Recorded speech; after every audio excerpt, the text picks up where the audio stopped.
Hello student, जैसा कि starting में वीडियो देखकर आपको पता चल गया होगा कि हम लोग क्या पढ़ने वाले हैं। ठीक है, तो चलिए हम आज के टॉपिक की शुरुआत करते हैं।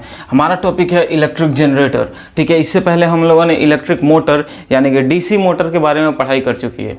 ठीक है, मोटर क्या था? Motor is a device that converts electrical energy into mechanical energy. ठीक है, उसमें क्या होता था? मोटर में हम लोग इलेक्ट्रिसिटी पास कराते थे, तो वो क्या करता था?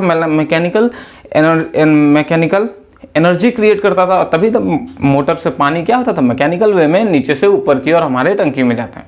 ठीक है, तो बात करते हैं आज इलेक्ट्रिक जनरेटर की। ठीक है, तो सारी कहानी, जो कहानी मोटर की है वही कहानी जनरेटर की।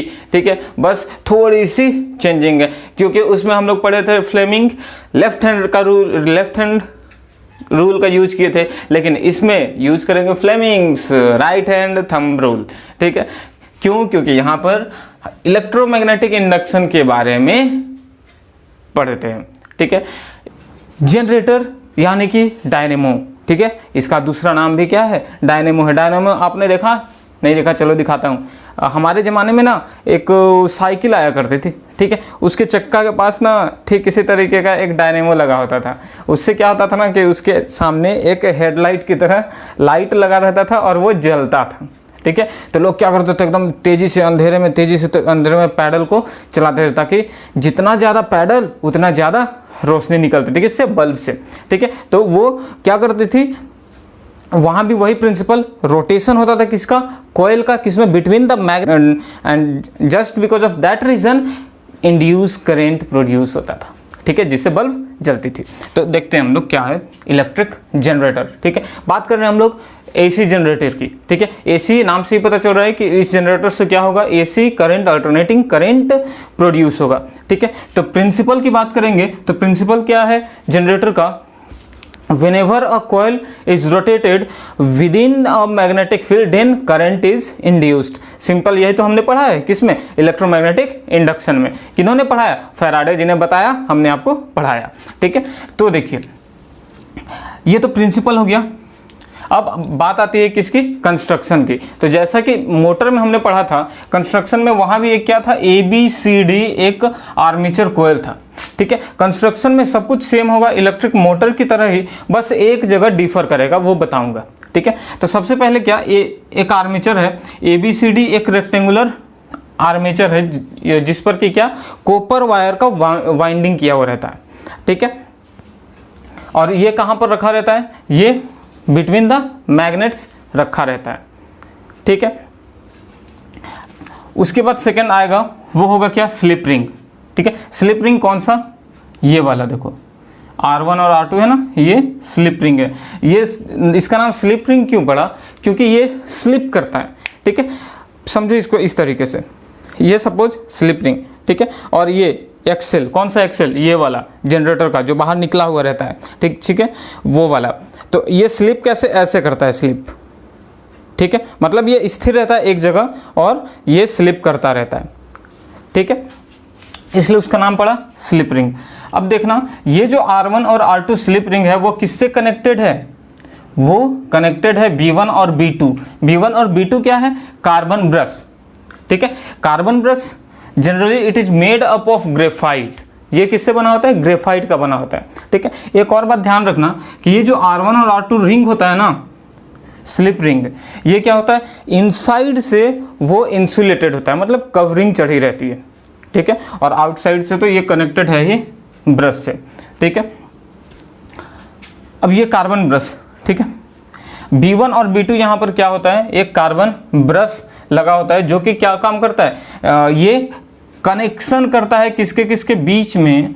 ये गैल्वेनोमीटर यानी कि लोड। ठीक है, कुछ भी गैल्वेनोमीटर की जगह पे बल्ब भी लगा सकते हैं। ठीक है, तो ये लोड और ये रिंग के बीच में कनेक्शन करने का काम करता है। ठीक है, उसके बाद एक गैल्वेनोमीटर। गैल्वेनोमीटर इसलिए कनेक्ट किया जाता है ताकि इससे पता चल सके कि कनेक्शन है वो उसमें इंड्यूस करंट आ रहा है कि नहीं आ रहा है। That means galvanometer detects the presence of current produced by the generator.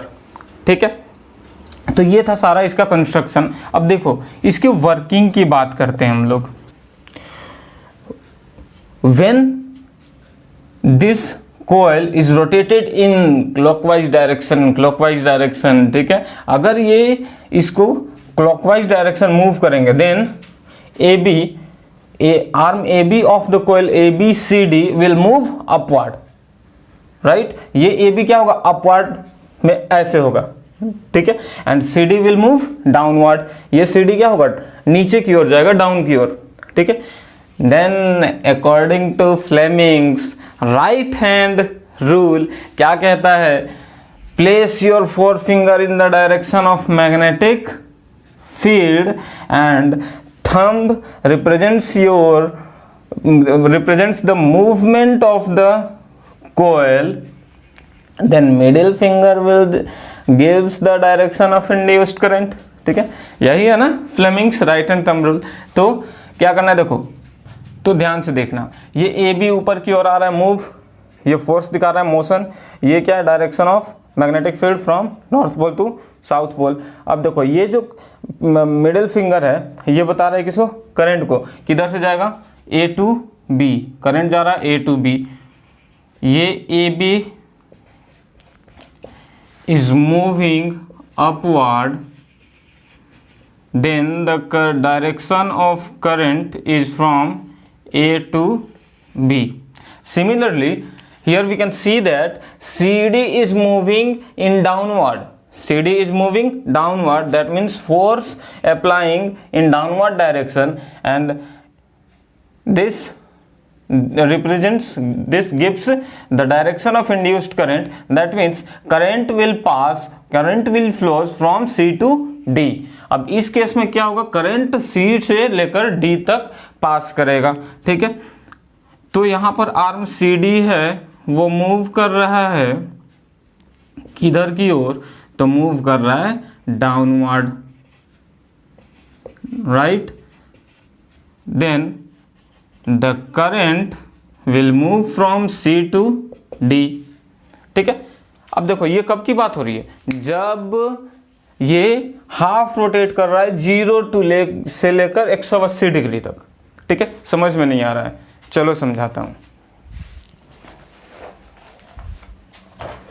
ये देखो ये है ना बुक, समझो इसको, बुक ही है, समझना क्या है, ठीक है।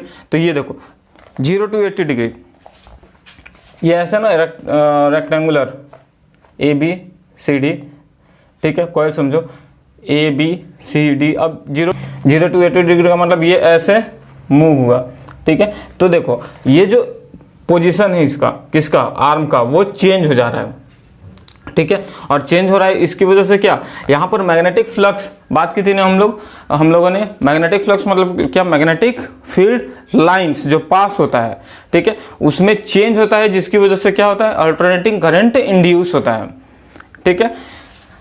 तो यही कहानी है इसमें। हाफ रोटेशन के बाद ये 0 से लेकर 80 डिग्री में ऐसे ये CD दोनों का क्या होगा, इंटरचेंजिंग हो जाएगा, ठीक है, आफ्टर हाफ रोटेशन।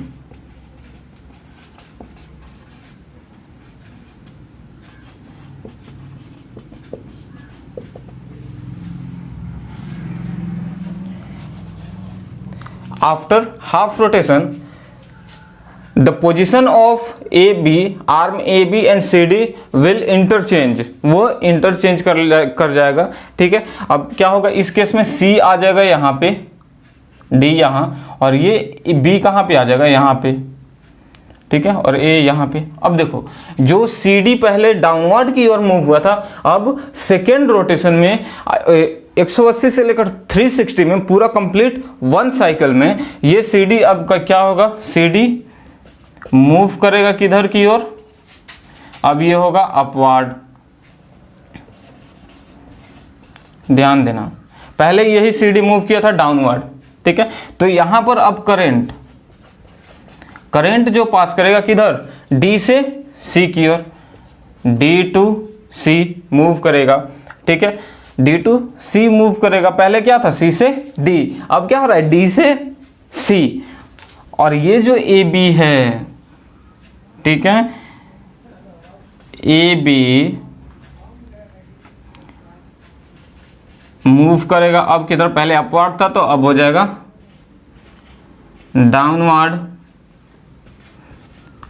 डाउनवर्ड हुआ, और current will pass from B to A, पहले क्या था, ए से बी की तरफ, ठीक है। तो यहाँ पर हम लोग देख रहे हैं क्या, we observing that the direction of flow of current is changed with change in the position of arm of the coil. जैसे जैसे कोयल का पोजीशन चेंज हो रहा है तो वो डायरेक्शन ऑफ करंट भी क्या हो रहा है, चेंज हो रहा है, ठीक है। And this gives the production of electric energy that is AC current, ठीक है। इसी की वजह से क्या होगा, क्या हो रहा है कि अब ये कंप्लीट ऐसे रोटेट होने लगेगा, ठीक है। तो हमेशा करंट का डायरेक्शन इन पेरियोडिकली क्या होगा, चेंज होगा, और वही क्या मिलता है हम लोग को, करंट मिलता है, ठीक है। तो ये कहानी थी किसकी, इलेक्ट्रिक जनरेटर यानी कि अल्टरनेटिंग करंट एसी जनरेटर की कहानी मेरी जुबानी, ठीक है। तो अब देखो ये तो कहा एसी जनरेटर का कहानी था, ठीक है, लेकिन सर एसी जब टर्म यूज हुआ तो डीसी भी होना चाहिए, तो ठीक है। तो डीसी जनरेटर में क्या होता है, एक्चुअली ये जो रिंग होता है ना, slip ring R1 and R2, यहाँ पर क्या होता है, स्प्लिट रिंग यूज होता है इंस्टेड ऑफ स्लिप रिंग, ठीक है। That is also known as commutator, right. याद कीजिए इलेक्ट्रिक जनरेटर में हमने पढ़ा था कि ये हाफ रिंग कम्यूटेटर होता था, ठीक है। ये क्या होता था, ये भी मूव करता था, रोटेट करता था ये भी, ठीक है, और उसका भी पोजीशन चेंज होता था, जिसकी वजह से वो क्या करता था, direction of flow of current को मेंटेन करके रखता था, ठीक है। तो यहाँ भी वही होगा, अगर यहाँ पर स्लिप रिंग की जगह पे स्प्लिट रिंग यूज कर लेंगे हम लोग, तो इसका पोजीशन चेंज होगा, direction of flow of current को ये क्या करेगा, मेंटेन करके रखेगा, तो करंट एक ही प्रॉपर डायरेक्शन में प्रोड्यूस होगा, ठीक है। तो ये डीसी जनरेटर को अगर एसी जनरेटर को डीसी जनरेटर में कन्वर्ट करना होगा तो हम लोग क्या यूज करेंगे, split ring that is commutator, ठीक है। एग्जाम में आपका क्वेश्चन यही आता है, explain electric generator with principle construction and working, and also explain how we can convert an AC generator into DC generator. And then answer will be simple. We will use commutator instead of slip ring, then it becomes a DC generator. ठीक है, बहुत ही आसान था, ठीक है, कहीं से कोई दिक्कत नहीं है। तो इस वीडियो में इतना ही, बाकी हम लोग करेंगे नेक्स्ट वीडियोज़ में। Till then goodbye, take care.